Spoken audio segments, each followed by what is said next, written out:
Welcome to A Bit of Insight with Lisa Mosbey, your weekly dose of health, wealth, and everything else. Small business owners are masters at juggling, but at some point, all the balls in the air turn into chaos. What if you could automate the busy work, streamline your processes, and still keep people at the heart of your business? Today, we're exploring how to move from overwhelm to order and what it takes to design systems that truly support your growth. Hey, everybody. Thanks so much for joining me. I'm Lisa Mosbey, the host of A Bit of Insight. Grab your coffee and let's get going. Today's show is called Overwhelm to Order, People First Systems. And that's with my guest, Sara Skowronski. I'm going to have her pronounce that again. Sara Skowronski. And Sara is a workflow and automation consultant she has a deep background in HR. She has more than 20 years in corporate America, in corporate experience, helping people and businesses run smoothly. She partners with founders and small teams to build systems that actually work, whether it's onboarding, payroll, prep, SOPs, or compliance. And don't worry if you don't have those. We'll talk about what all of those are in today's show. She blends smart technology with people first practices. And that's what we do here at A Bit of Insight. Her mission is to help business owners step out of the weeds and scale with confidence, clarity, and ease. Welcome, Sara. Please pronounce your last name for us because I did screw it up even though we practiced ahead of time. Welcome to the show today. Thank you. Thank you so much for having me. My name is Sara Skowronski. Yes. And most of you guys know, I talk about this before, that I didn't have a lisp when I was a child, but I had a facial trauma. And so now I have a lisp because I had to have those front 4 teeth fixed. And I'm so self-conscious of it, but other people don't notice it. But I feel like I screw up names and things. And you know what? It still doesn't stop me from doing a podcast. So if there's Oh, it anything should never blocking you, stop you. yeah, anything in your way, you can overcome it. It's just who you are. So, be here and say it how you need to say it.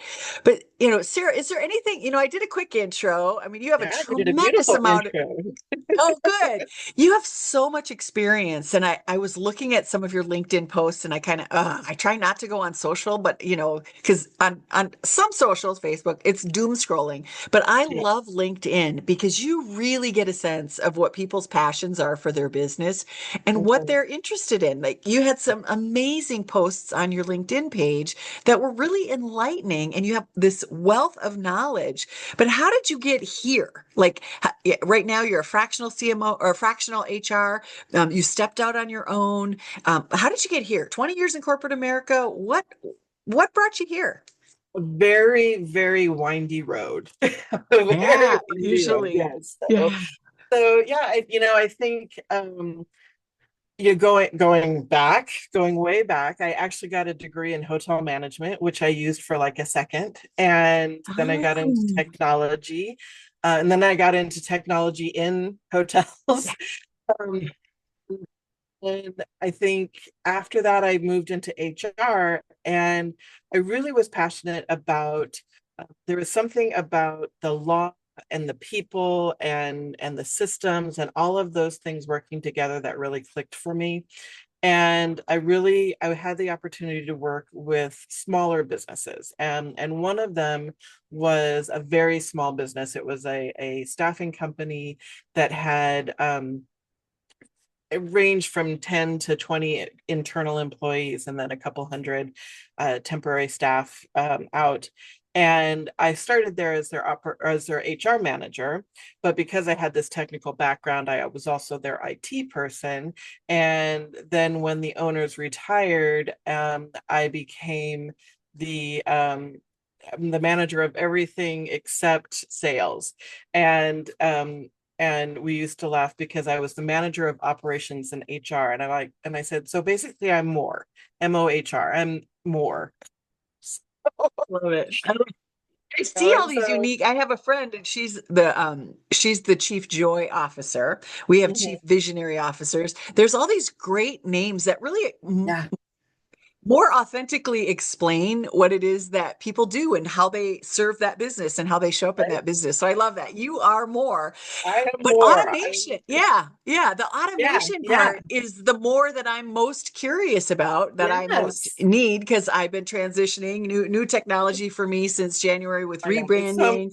so much new technology out there. Yeah. So let's dip our toe in the AI automation Yes, pool and tell yes, us how you are as a and folks, if you're not familiar, a fractional human resource means that she has her own business and she goes into multiple businesses and helps them set up HR.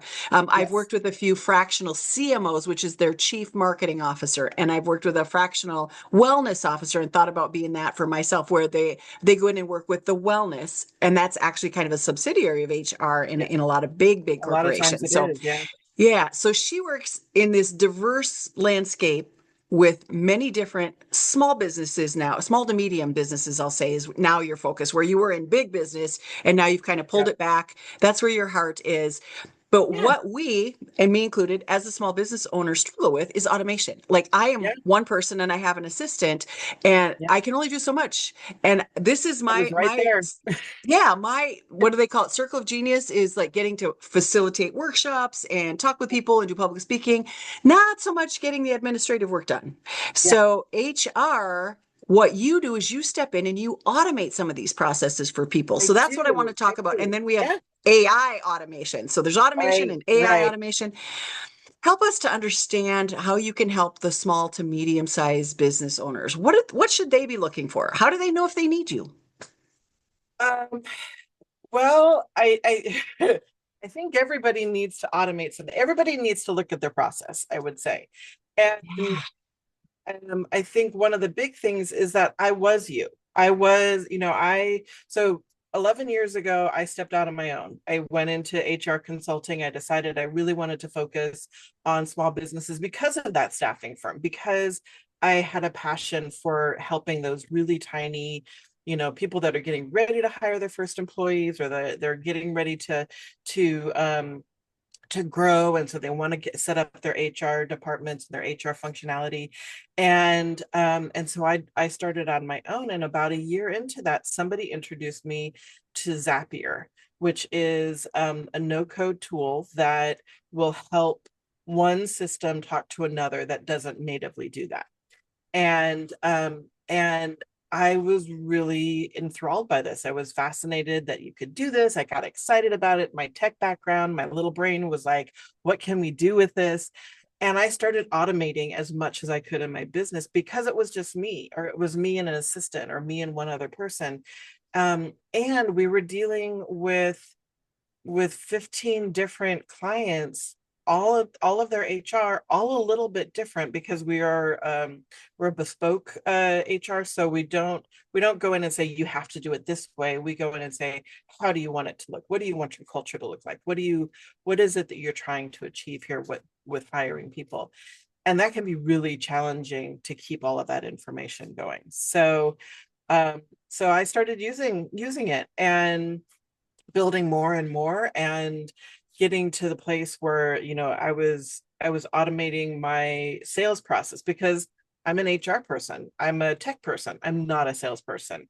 And so making sure that I was following up with people, that I was getting proposals out, that I'm capturing those leads to begin with. And then along came AI 2 years ago, 3 years ago, and that just like blew the top off of everything, because all of a sudden it wasn't just automating and putting things, it was actually being able to take the conversation that I had with a prospective lead, and pull out that information about what are their pain points, what do they want to accomplish, without having to sit and write it all down.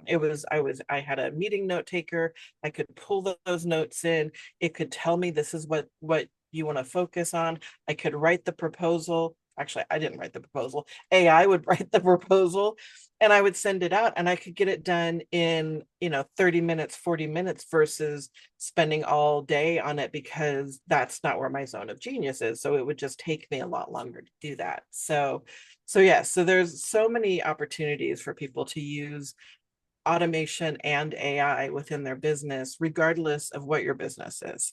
There's just a lot of ways to streamline processes.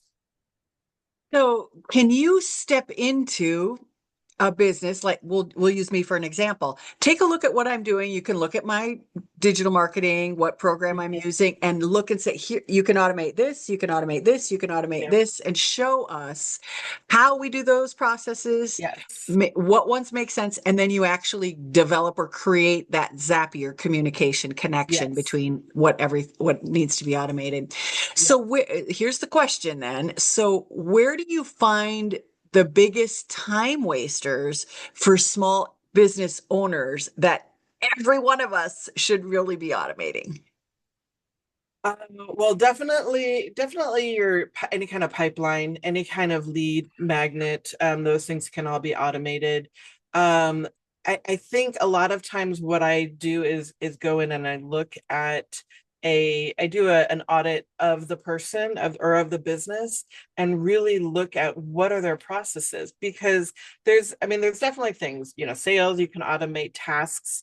That's another one that I automate all the time where whenever I have a meeting with somebody, it automatically will read those notes and put tasks into my task manager so that I don't have to worry about missing something. It's all right there for me. Uh, there's systems where then I can, go through and to prioritize those, I can click on a button and it pushes it into my calendar to say you're going to work on this during this time. So it's those kind of things that take some of the noisy thought out of it so you can actually focus on the things that will either make you money or complete your work for the client. But I do start with a workflow audit where I go through like what do you do? Like if you're very much into marketing and you're podcasting and you need to get out there, let's look at your workflow and then start to say, well, have you thought about tweaking this? And I would say 90% of the time it's automation. And sometimes it's just, do you really need to be doing that? Like, to explain to me what the function is of that? And part of that is the naivete of this isn't my business, so I just don't know. So I can go in and ask, like, why do you do this? And sometimes there's that aha moment of like, I don't know why we do this. Yeah. What I love about that whole thing is having another pair of eyes on it and looking at it, because you're exactly right. I don't know what I need. I don't know what I don't need. And if I don't have it, I certainly don't know how to implement it because I don't have it. I haven't done it Yeah. before. And I think that, with AI, we've kind of gone off the deep end and we're using it in a lot of different ways. But what I like about it is the fact that it's a time saver. And we've already seen that Yes. AI can help you create PowerPoints. It can help you write books. It can help you, all these things that people are doing with it. It's a time saver. But you're talking about using it as a time saver in a completely different way. It doesn't necessarily need to use its intelligence. It needs to just, pardon my, GSD, get shit done, that Right. like Yeah. to get it done. Because I can get so caught up in those little details Mhm. that all of a sudden, oh my gosh, I haven't interviewed a podcast guest for this week and I'm a week behind. And there's people think, oh, you just show up and you interview them. But there's a lot of little Yeah. things that happen around a podcast and creating graphics and getting all of their information and their pictures and putting it all into the folder and then creating the podcast and putting the intro and the outro on there. And if you're going to do any editing and then marketing it, pushing it out social media, uploading it to the different services like Apple or Spotify, there's a lot of detail. Yeah. And all of those things can be organized into at least a checklist, if not Mhm. an automated flow. And that's Yeah. one process in That's all of one my process. business. Yeah. It's I one mean, process. And we talked about what is an SOP in the introduction. That is your standard of operating procedure, your SOP. How do you operate all of these little functions that your business is currently doing, that you're yeah. currently actively taking part in? take back that time. Like it Yeah. cuts out, I don't dare I say at least 50% of my time is no longer spent on that. It may be higher than that. Haven't actually analyzed it or calculated it, but automating that, we're taking back our time and nothing falls through the cracks. We don't miss things. Yeah. So that's the beauty of how you help people, or at least that's my experience. Yeah. So what does it really mean to put people first when building these systems? Well, I think there's a fear that automation and AI is going to take jobs, take people away. And what I'm trying to do is allow people to really step into their zone of genius with so that they don't have to do the busy work. They're not, chasing down emails or chasing down information from a new client or putting things on a task list. They actually are spending their time doing the work, doing the bigger idea work um so that they can continue to grow professionally. Uh, let the machine do the easy stuff, Yeah. and allow the people to actually do the stuff that they want to do and that will help them grow. Yeah. And how can onboarding set the tone for the company's culture? Oh Or my God, so maybe much. I may have jumped the gun. I may have jumped the gun. You mentioned company culture, so I want to go there Yep. first. I Yep. am, it's me, and I have a study assistant now, but she's my third one. So that people in the VA services oftentimes may get bigger, better offers, and so Yeah. there's high turnover. So I do Mhm. have to have some sort of onboarding with new people that come in. Yeah. And if I have all my systems automated, it's easier for them to plug in and know Yeah. them. So let's talk about company culture, maybe Yep. as it applies to onboarding, or if they need to be separate, you lead the way. Yeah.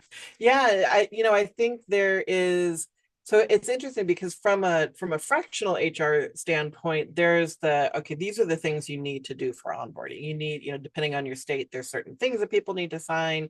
There's certain everybody has to do an I-9 if they're an employee. There's, you want to make sure that people are signing confidentiality. But then there is the culture part. Then there is how does it feel? Is there simple things like, do they know how to log into their computer? Do they know how to, do they know who they're working with? Do they know what they're doing in their first week?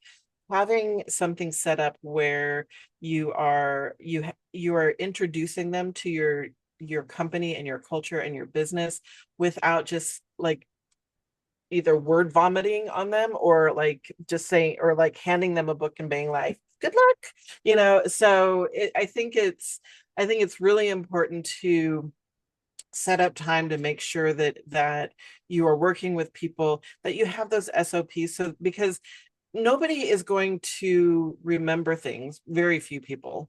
I'm sure there's somebody out there that would disagree with me that they're perfect, but nobody is going to remember things the first time you say them, especially when they're being just this fire hose of information is being thrown at them. So having things like SOPs and making and really pushing, this is where you can find this information. This is where you can do this. Having a constant check-ins, constant feedback kind of sessions so that there's a place where, especially as an entrepreneur, we are so busy.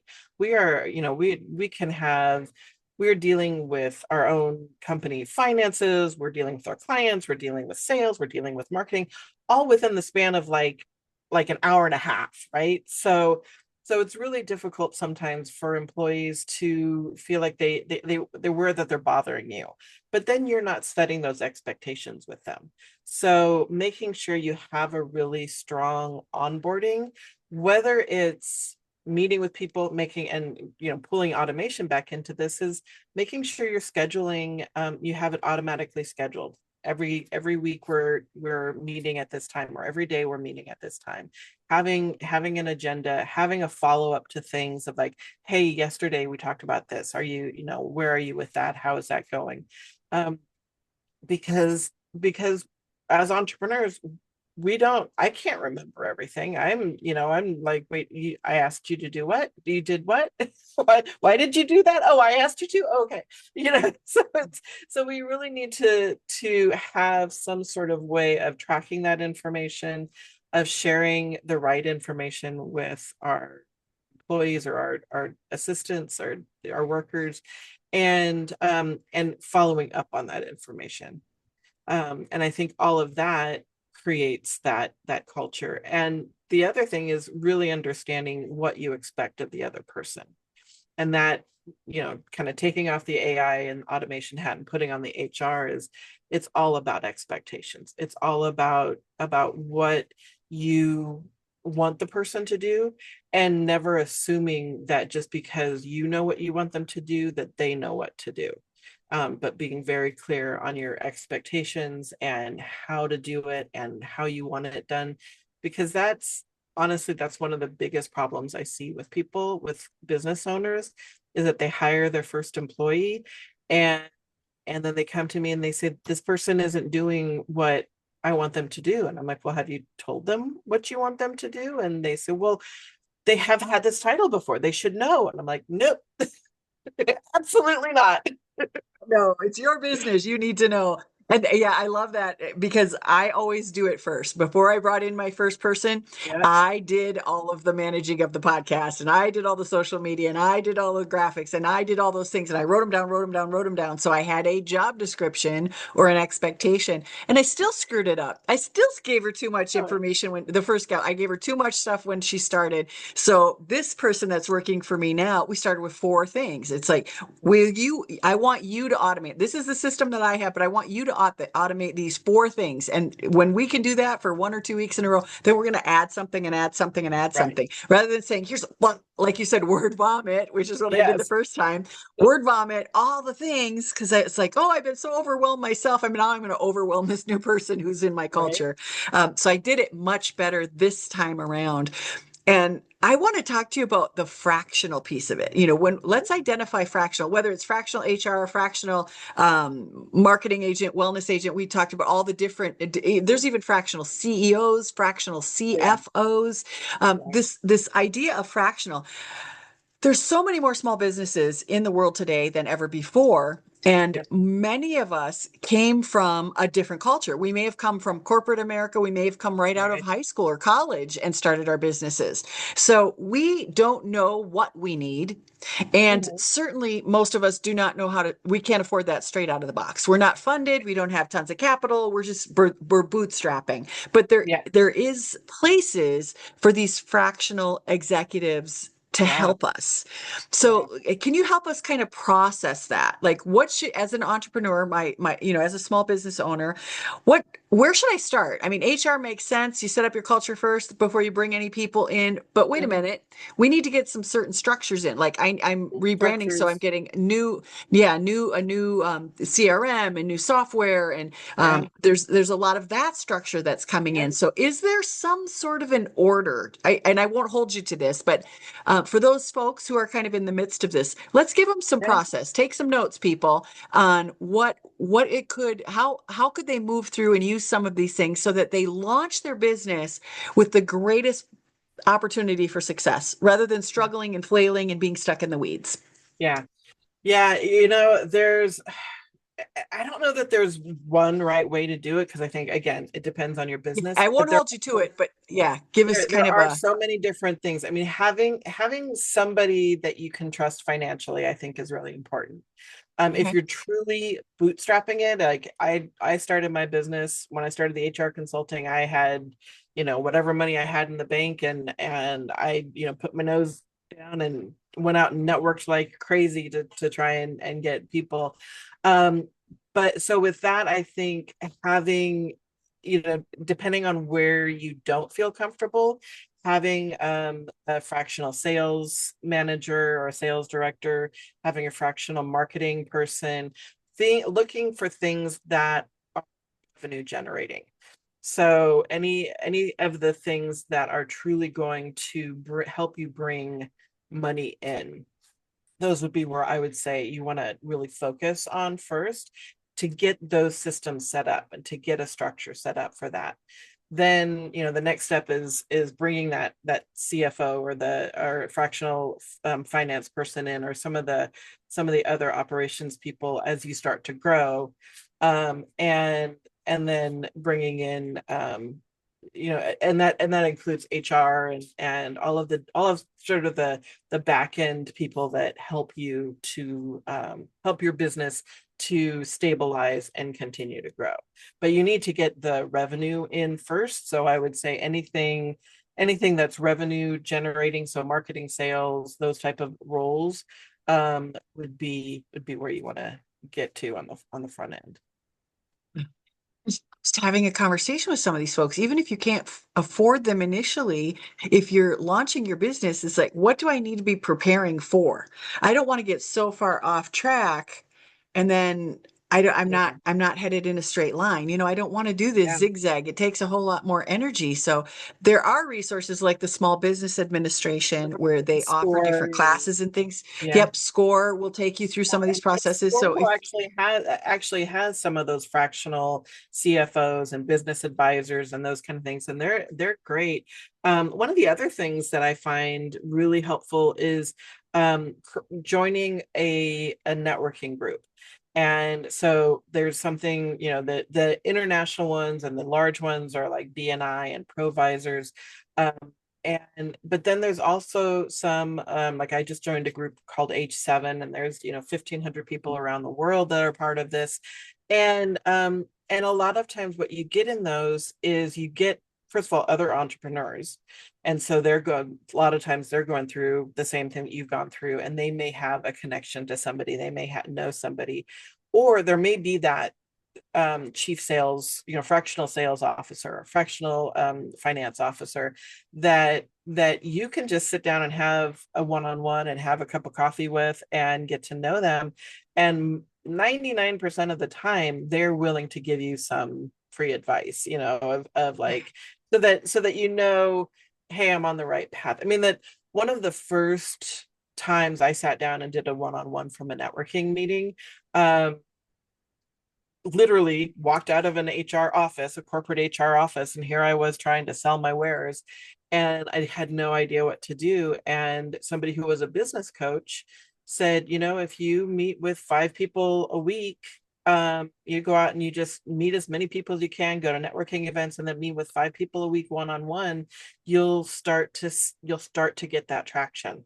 One, you get better at kind of talking about what you do, and two, you get other people knowing what you do, and they start to bring more business in for you. So yeah, and great it worked. place. 6 months Those are great. later, I got a random phone call that was like, "Hey, are you still doing that HR thing?" It's like, "Yes, I am."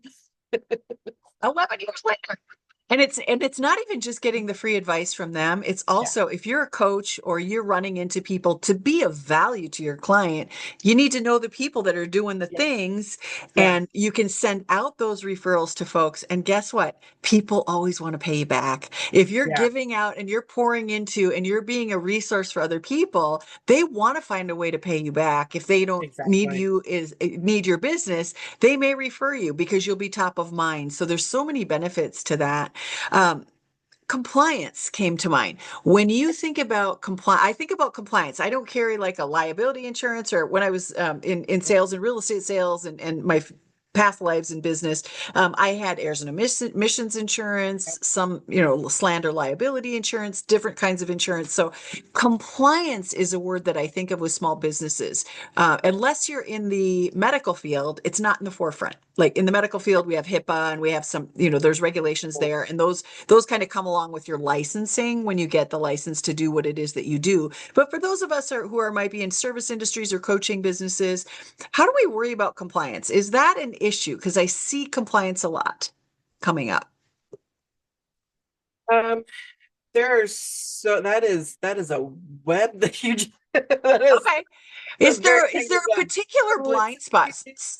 if we look at it from the business standpoint, you were talking about insurances, and so there's definitely, again, you want to find a good insurance broker, a good business insurance broker who understands your business and understands what you need, because maybe you do need errors and omissions, but maybe you don't. Maybe you're not selling something where your client could find fault in you.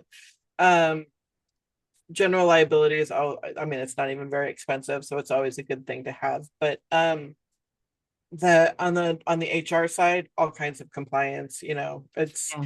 like I said, one of the keys, one of the things that lit up was my legal brain that didn't want to go to law school but found law fascinating.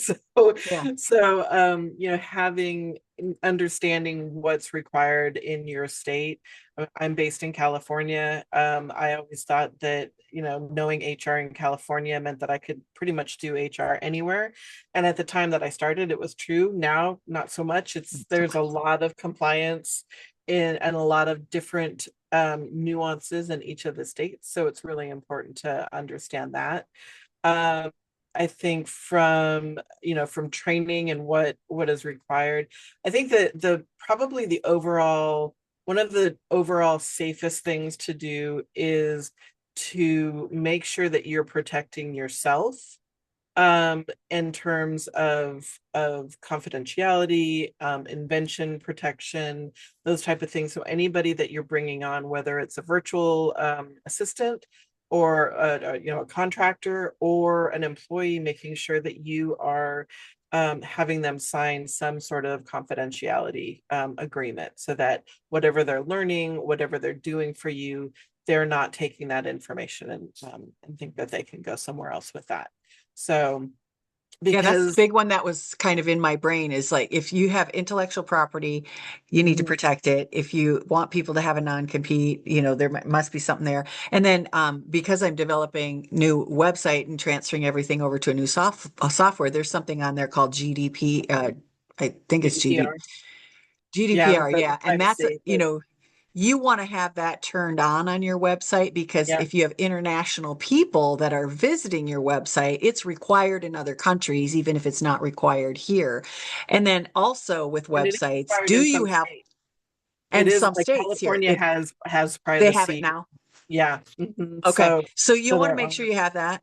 And then alternative texts, we have people who have hearing or visual impaired, different needs. And so that was not on my radar. I was not compliant with my previous website. So I want to try to make some of those corrections going forward so that I can accommodate anybody that comes to that website and be in compliance with the ADA and different yeah, people all the that all the need all the services. accessibility, yeah. Accessibility. Thank you for the word. Making I was sure. like, oh, stumbling. Yeah, so that's what I meant when I meant compliance. It's like, how do we protect ourselves and also be a good steward, a good provider for what services that we're offering? So Yeah. definitely something to consider. Is an HR, a fractional HR person, someone that can look at that for us, or is there a different person that we would talk to about compliance? Does that fall under HR?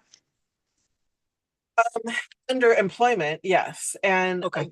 I because I was more at that staffing company, I do understand a lot of those things. So I end up helping my clients and kind of pointing them of like, hey, do you know about this? Hey, have you. But when it comes to a website, in fact, I think my first web designer, I schooled him on the accessibility. I was like, we need an accessibility statement on here. It was like, what? So yeah, I think that you want to talk to your web designer, your web whoever your web person is.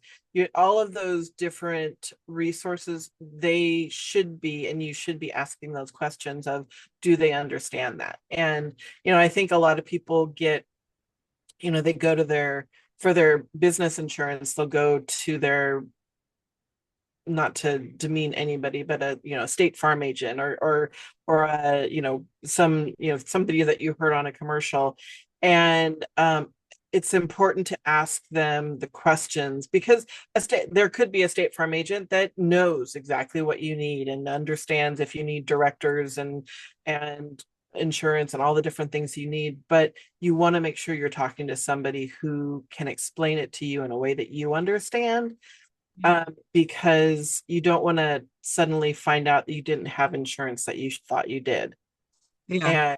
and um, and Yeah. One somebody of who knows and who's looking ahead of hey, we've got all this AI stuff. Do we need an AI policy? Do we need to write? What do we need to?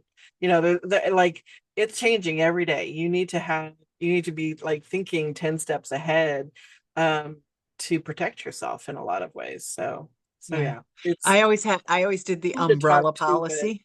yeah, Yeah, the umbrella policy, because your home, your car, that yeah, person can put an umbrella policy on. So if somebody got hurt on your property, and yeah, some of those umbrella policies will cover liable or some business mistakes if you're a home-based yeah, business.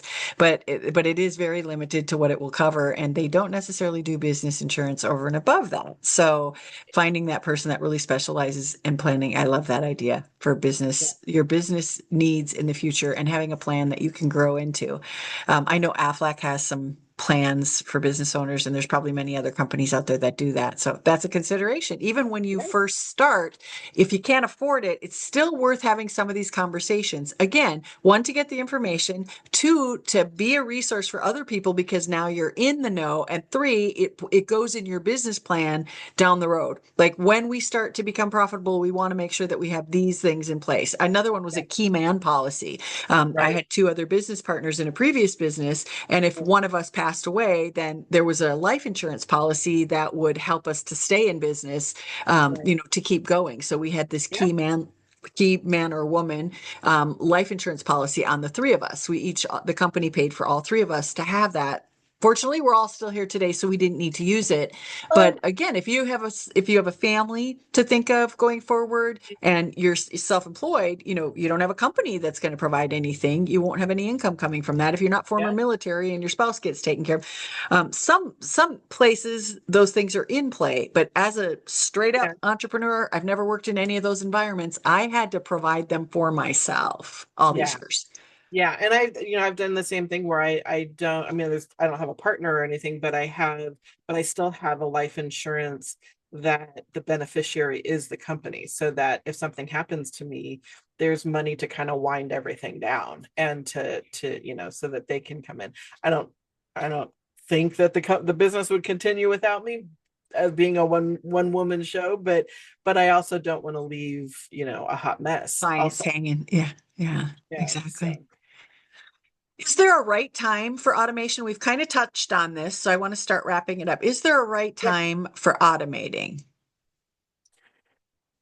I think one of the things you said earlier is really good is to is to know what the process is. So if you're finding that you're doing the same thing over and over again, that's when you start automating.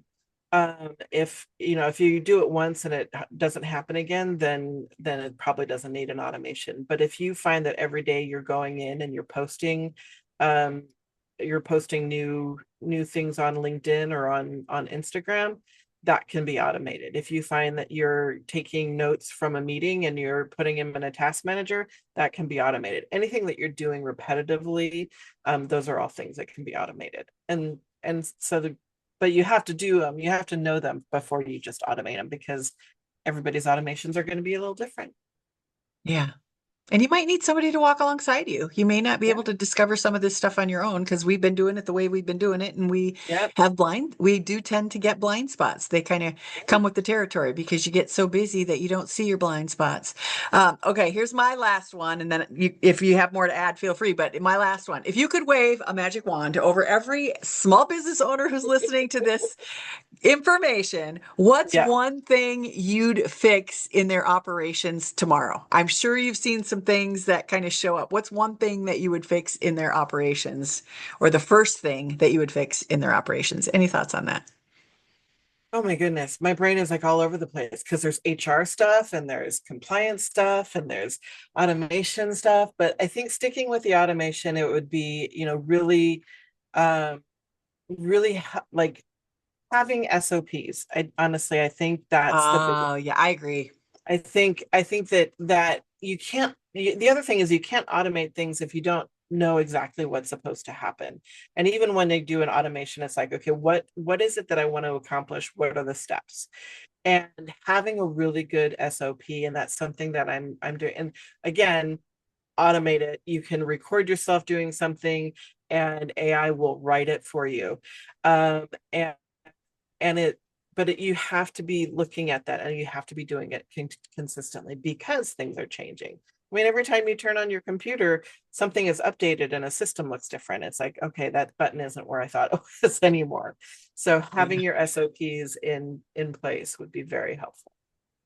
And I think that if you want to bring, if at some point you ever want to bring somebody on board to help you to have a virtual Yeah, assistant, or you're hiring even a fractional, somebody coming in, for them to be able to just look through those standard of operating procedure, your yeah, procedures, your systems, if you will, folks, yeah, have them be able to look at those. And sometimes we just do it almost on autopilot and we don't know what yeah, we do. So taking yeah, the time to spend, say, this entire week, I'm going to write down everything that I do, the order that I do in how it starts and what the outcome is for all of those things. Then you're yeah. done. And you could take that raw data, that raw process, and stick it into an AI, one of the AI services, and say, here, clean this up for me, write it out, and then bam, we're starting our manual. We're starting our user's manual or onboarding Again, manual from that. you if you buy Loom, if you pay for Loom, which is probably $10 a month, it was like $120 for the year. It's a recording, a video recording of your screen and yourself and what you're as you're talking. It will actually, you can take that transcript and just dump it into AI and it will write your SOP for you. In Beautiful. fact, I think Oh, there's even a and I think you can do that with the free version actually. I don't think you need to do that, but I think now on the paid version there is a button where you push and you say, I want to create an SOP out of this. Got a good getting job. easier and easier. Yeah, so many resources. And that's There's, the there's that's the no excuse benefit. not to do it anymore. Yes, okay. I think I just got my hand slapped. Oh, Hey, thank you so much. sometimes you need to have focus. I just want one last thing on the SOPs is having a time where it's like, okay, I'm gonna make a list. I'm gonna make sure that I get these through. One of my friends, who's also an entrepreneur, she has a business. In June, she did, like, all of her and her employees all did their SOPs. They had to, that was their goal. And then the person who actually started me on SOPs, her name is Layla, and she has a company called Process Driven. She has September. So it's like you're supposed to be like doing a SOP every day in September to get all your Oh, SOPs done. So something around that where you kind of gamify it and make it like, okay, we're going to get this all done, then it's very helpful too. yeah.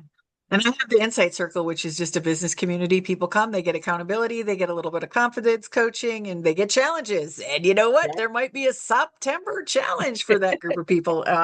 Thanks for that. You put it on my radar. Sarah, this has been great. This was really helpful. So And, fun. personally, I was picking your brain kind of for me, but I hope everybody else had a takeaway from it as well.